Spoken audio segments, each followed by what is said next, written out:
the British Museum is the oldest national museum in the world. It's over 2 centuries old and is free to visit, attracts millions of visitors every single year. There it stands in its neoclassical splendour in Holborn, London. It's been rocked by a scandal lately because it's turned out that some of the staff were stealing some of the priceless artefacts and selling them on.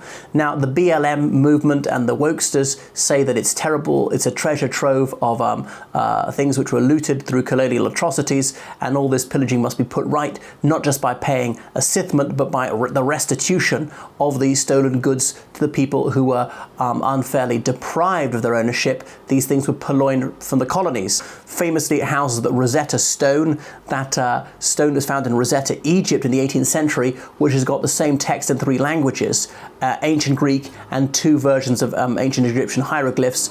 It was partly deciphered by Swedish and German scholars before finally the code being cracked by Champollion, a French hyperpolyglot in the early 19th century, and therefore people were able to read a language which had been unreadable by most people for over 2,000 years. And the Greeks are saying these ought to be returned. They were taken by Lord Elgin, the British ambassador, in the very early 19th century from the Acropolis, Athens, when Greece was, as the Greeks saw it, under Ottoman occupation, that's a Turkish rule. And they say even the Firman, which is the decree from the Ottoman government permitting the Earl of Elgin to remove the items, there's no record of that in the Ottoman archives. There's only an Italian translation of that Firman. So did they even have the legal authorization of the Ottomans to remove it? That is contentious.